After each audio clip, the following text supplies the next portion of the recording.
अस्सलाम वालेकुम नाज़रीन, सुप्रीम कोर्ट ऑफ पाकिस्तान से मैं अदनान याकूब हूँ। आज काजी फायज़ ईसा रवाना हो रहे हैं, लेकिन इससे पहले जस्टिस मंसूर अली शाह ने उनके खिलाफ चार्जशीट पेश कर दी है और उनको जिस अंदाज से रवाना कर रहे हैं वो सब आपके सामने रखता हूँ। एक खत लिखा गया है रजिस्ट्रार को जस्टिस मंसूर अली शाह की तरफ से, और गुज़श्ता रोज़ भी खत लिखा गया था, लेकिन आज का खत बड़ा इंटरेस्टिंग है और उसमें ऐसे जो किरदार थे काजी फायज़ ईसा के उनको एक्सपोज किया गया है, उनके तमाम कारनामों को मंजर आम पर लाया गया और ये भी बताया गया है कि जस्टिस मंसूर अली शाह ने आज के इस फुल कोर्ट में शिरकत क्यों नहीं की। इस वक्त सुप्रीम कोर्ट में एक तरफ तो फुल कोर्ट चल रहा है जहां पे जो है दीगर जजेस तो शामिल हैं, लेकिन 5 जजेस इस वक्त इस फुल कोर्ट में जो काजी फायज़ ईसा को अलविदाई रेफरेंस के लिए लाया गया है इसमें शिरकत नहीं कर रहे। उनमें वो 5 जजेस कौन से हैं उनके नाम भी आपको बताएंगे, और साथ में जस्टिस जो मंसूर अली शाह है उनका जो खत है जिनको उन्होंने काजी फायज़ ईसा के बखिए उधेड़ के रख दिए हैं वो आपको दिखाएंगे। और उन्होंने क्या लिखा है इस खत में, सबसे पहले आपको वो बता देते हैं। उन्होंने आज एक खत जो है रजिस्ट्रार सुप्रीम कोर्ट की तरफ से मंजर आम पे आया है और उसमें उन्होंने लिखा है कि मेरा ये खत रिकॉर्ड का हिस्सा बनाया जाए।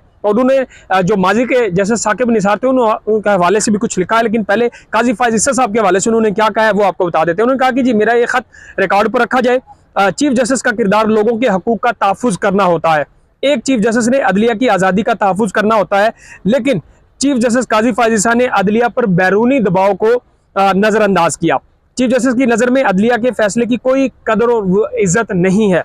उन्होंने ये भी कहा कि जस्टिस काजी फायज़ ईसा ने शर्मनाक अंदाज में कहा कि जो एग्जेक्टिव है इसके फैसलों पर अमल दरामद ना किया जाए। यानी सुप्रीम कोर्ट ने जैसे मखसूस नशिस्तों का जो फैसला दिया था उसके ऊपर भी काजी फायज़ ईसा ने जो इख्तिलाफी नोट लिखा था तो उसमें ये राय दी थी कि इसके फैसले पर अमल दरामद ना किया जाए। यानी एक चीफ जस्टिस जो मौजूदा हो, जो एक इदारे का सरबराह हो, वो अपने इदारे के बारे में कहे कि हमारे इस फैसले में अमल दरामद ना करें। यानी इलेक्शन कमीशन को बेसिकली वो एक रास्ता दे रहे थे।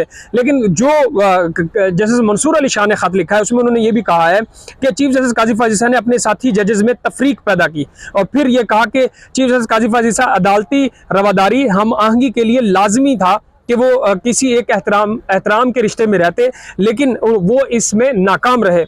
फिर कहा गया कि साबिक चीफ जस्टिस साकिब निसार ने आईनी हदूद से तजावुज़ किया था, जिसकी वजह से मैंने उनके फुल कोर्ट रेफरेंस में शिरकत नहीं की थी और आज भी मैं इंतहाई अफसोस के साथ इस जो फुल कोर्ट रेफरेंस है इसमें शिरकत नहीं कर रहा। उन्होंने बताया कि चीफ जस्टिस काजी फायज़ ईसा ने अदलिया में मुदाखलत के बजाय मजीद दरवाजे खोल दिए हैं और ये भी कहा कि चीफ जस्टिस काजी फायज़ ईसा ने जो है अखलाकी जुर्रत का मुजाहरा नहीं किया, बल्कि ऐसे जो है इकदाम किए जिसकी वजह से शायद बड़े अरसे तक सुप्रीम कोर्ट का और इस अदलिया का जो वकार है इसको बहाल करने में टाइम लग जाए। उन्होंने कहा कि चीफ जस्टिस जो सबसे अहम बात की कि काजी फायज़ ईसा ने अदलिया में मुदाखलत पर शितर मुर्ग की तरह अपना सर जो है वो रेत में दबाए रखा और उसके ऊपर कोई बात नहीं की।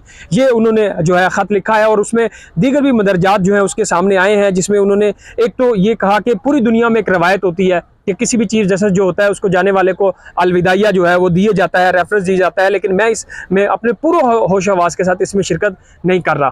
तो ये उन्होंने कहा और उन्होंने कहा कि मेरे लिए जो सारी वजूहात मैं बता रहा हूँ इंतहाई परेशान कुन है। मैंने जो है साकिब निसार के दौर में भी इसीलिए शिरकत नहीं की थी और आज के इस रेफरेंस में भी मैं शिरकत नहीं कर रहा। उन्होंने कहा कि चीफ जस्टिस काजी फायज़ ईसा का दौर छोटेपन, इंतकाम जो इंतजामी मामला थे उसमें जो है उनका किरदार इंतहाई छोटे अंदाज से याद रखा जाएगा। ये भी कहा कि ऐसा रेफरेंस और ऐसा दौर ये पैगाम देता है कि एक चीफ जस्टिस अपने इदारे से बेवफाई करने के बावजूद इंसाफ का खिदमतगार नहीं रह सकता। ये उन्होंने अपने ख़त में लिखा और उन्होंने कहा कि मैं माजरत खाऊं इस वजह से मैं आज के इस रेफरेंस में शिरकत नहीं कर रहा। उन्होंने कहा कि सुप्रीम कोर्ट के कुलीग्स में तकसीम पैदा की और ये भी कहा कि चीफ जस्टिस काजी फायज़ ईसा ने इंतहाई बेशर्मी के साथ ये कहा कि एग्जेक्टिव के मामला जो है उनके ऊपर अमल दरामद ना किया जाए। तो ये एक इंतहाई चार्जशीट दी गई है जस्टिस मंसूर अली शाह की तरफ से। और काजी फायज़ ईसा साहब जिनका दौर आपने देखा है कि 1 साल 9 दिन इन्होंने सुप्रीम कोर्ट में गुजारे हैं, लेकिन इस पूरे टेन्योर में आपने देखा है कि कोई एक फैसला काजी फायज़ ईसा साहब का जो आइन और कानून की मंशा के मुताबिक हो। आप देखें कि खास तौर पे जितने भी तहरीक इंसाफ से रिलेटेड जितने भी केसेस है उसमें काजी फायज़ ईसा ने अपने बुक्स, अपनी अपने जो है एक अपने सहूलतकारी के तौर पे उन्होंने तमाम फैसले दिए और उनका जो दौर है यकीनन यहाँ सुप्रीम कोर्ट में जितने भी वकला जिनसे हमारी बात हो रही है, जितने लोग यहाँ से जो गुजर रहे हैं वो शायद जिस तरह तारीख लिखी जा रही है सुप्रीम कोर्ट की, तो चीफ जस्टिस काजी फायज ईसा जो आज तक चीफ जस्टिस है, लेकिन कल वो तारीख यकीन तारीख के गड़े में चले जाएंगे और तारीख उनको स्याह जो है दौर के तौर पे याद रखेगी। उनका तारीख का जो एक किरदार रहा है सुप्रीम कोर्ट में, जिस तरह उन्होंने तफरीक पैदा की, जिस तरह उन्होंने जजेस में इख्तलाफात पैदा किए, जो उन्होंने ज़ुबान इस्तेमाल की, जो उन्होंने इंसानी हकूक़ की खिलाफ वर्जियों पर मुँह दबाए रखा। और यही अगर मैं आपको कैमरा घुमा के दिखा सकता तो ज़रूर दिखाता कि एक मकबरा इंसानी हकूक़ का जो है वो अपने तौर पर यहाँ तैयार कर रहे हैं। बेसिकली वो मकबरा नहीं, वो एक कब्र है जो वो खोदी है उन्होंने यहाँ पे इंसानी हकूक़ की, जो अपने पूरे टेन्योर में 1 साल 9 दिन में उन्होंने कोई एक इंसानी हकूक़ का जो मामला आया, कोई एक केस जो तहरीक इंसाफ या अपोजिशन से रिलेटेड था, उसमें किसी इंसाफ और कानून की बिना पर नहीं, बल्कि उन्होंने अपने बुक्स की बिना पर जो है फैसले दिए। और जिसकी वजह से आपने देखा है कि आज इस फुल कोर्ट में 5 जजेस जो है शामिल नहीं है, जिन्होंने काजी फायज ईसा को अलविदा के इस तौर पर वो शरीक नहीं। और ये चार्जशीट से भी बढ़ के शायद काजी फायज ईसा साहब के लिए ये परेशान कुन होगा कि जो जब चीफ जस्टिस बने थे तो ये कहते थे कि मैंने फुल कोर्ट बुलाया, मैंने जजेस को साथ बिठाया, मैंने इख्तलाफात ख़त्म किए। जो जस्टिस उमर अता बंदयाल में हम ख्याल बेंचेस जो हैं उनके ऊपर इल्ज़ामात लगते थे कि जी हम ख्याल बेंच होता है, मेरे दौर में कोई ये नहीं कह सकता कि कौन सा बेंच बनेगा। हालांकि काजी फायज ईसा साहब के पास सिर्फ 2-3 जजेस के अलावा आखिरी जो भी बेंच बनाए गए उसमें कोई जज ही नहीं थे। और प्रैक्टिस प्रोसीजर बिल में जब आपने देखा कि सदारती ऑर्डिनेंस के जरिए उन्होंने जानबूझ के जो सीनियर मोस्ट जज थे जैसे मुनीब अख्तर, उनको माइनस किया, उनको निकाला और फिर उनकी जगह पे मन मर्जी के मुताबिक एक जज डाला। और फिर जब जस्टिस मंसूर अली शाह 3 जजेस के पैनल में नहीं बैठ रहे थे कमेटी में, तो काजी फायज ईसा ने 2 जजेस के साथ अपनी मन मर्जी के फैसले दिए, 63 का फैसला दिया। और उनको नजर आ रहा था कि शायद वो इस निज़ाम की जिस तरह खुल के सहूलतकारी कर रहे हैं शायद उनको एक्सटेंशन मिल जाएगी, तो ऐसा नहीं हो सका। और जो उनके ख्वाब मलिया मेट हुए, जिस तरह उनको टिशू पेपर की तरह इस्तेमाल करके टॉयलेट में फेंक दिया गया, वो सबके सामने है। लिहाजा आज वो माजी का हिस्सा बनने जा रहे हैं, तारीख उनको जिस अंदाज से याद रखे। इसके अलावा जो ख़ासतौर पे ये जनरेशन, ये जो वकला जो इस वक्त हम देख रहे हैं, जिसमें गम गुस्सा है, जिसमें काजी फायज ईसा के दौर को लेकर ये कहा जा रहा है कि जस्टिस मुनीर, जिसको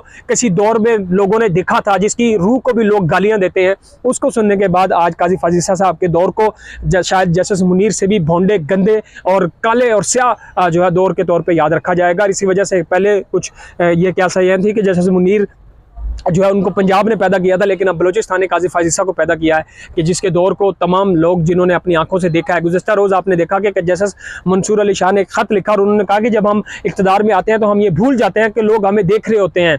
हम जो है तारीख हमें जिस तरह लिखती है वो हमें कभी माफ़ नहीं करती। तो ये भी लिखा गया है। तो जस्टिस मंसूर अली शाह ने आज एक चार्जशीट दी है, और जस्टिस मंसूर अली शाह के हम माजी में देखें तो काजी फायज ईसा साहब के साथ मिलकर बहुत सारे ऐसे फैसले हैं जो उन्होंने जिनमें उन्होंने काजी फायज ईसा की हमायत की, जिनमें वो काजी फायज ईसा के साथ खड़े हुए। लेकिन काजी फायज ईसा के बारे में मशहूर है कि वो एक ऐसे दोस्त हैं जो मौके पे आके जिन्होंने जो है ना सिर्फ धोखा दिया है, ना सिर्फ वो उन्होंने अपनी असलियत दिखाई है, बल्कि वो आखिरी टाइम में देखा है कि उन्होंने एक ख़त भी लिखा जिसमें उन्होंने जस्टिस मंसूर अली शाह को टारगेट किया।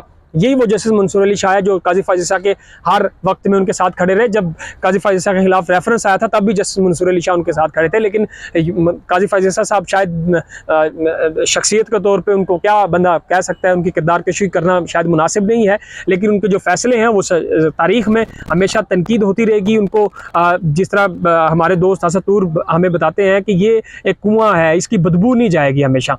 इनकी जो बाकियात है, इनका जो गंद है वो साफ़ करने में शायद दहाइयाँ लगे, टाइम लगे। लेकिन इससे पहले आपने देखा कि ये जो दौर था, इससे पहले ये जो दौर जिसके बारे में कहा जा रहा था कि काजी फायज ईसा शुरू में जब आए तो कहा गया कि ज़ालिम काजी आ रहा है, और जब कुछ फैसले उन्होंने दिए अपनी मंशा, जैसे फैज़ाबाद धरना केस था, इसके अलावा कहा जाता था कि वो एंटी एस्टेब्लिशमेंट है। तो ये एक गिरगट की तरह रंग बदलते हैं। इन्होंने 2014 के बाद एक वक्त था कि जब वो अपने आप को anti establishment, pro establishment show करते थे जब वो बलूचिस्तान में थे। फिर बाद में जब साकिब निसार का दौर आया, बंदयाल का दौर आया, तो अपने आप को एंटी एस्टेब्लिशमेट जो है तस्वर करने लग गए, और फिर बाद में इस पूरे निज़ाम के सहूलतकार बने। उन्होंने इस निज़ाम की गारंटी दी। बिलावल भुट्टो ने कहा कि 26वीं आईनी तरमीम काजी फायज ईसा के बगैर मुमकिन हो ही नहीं सकती थी।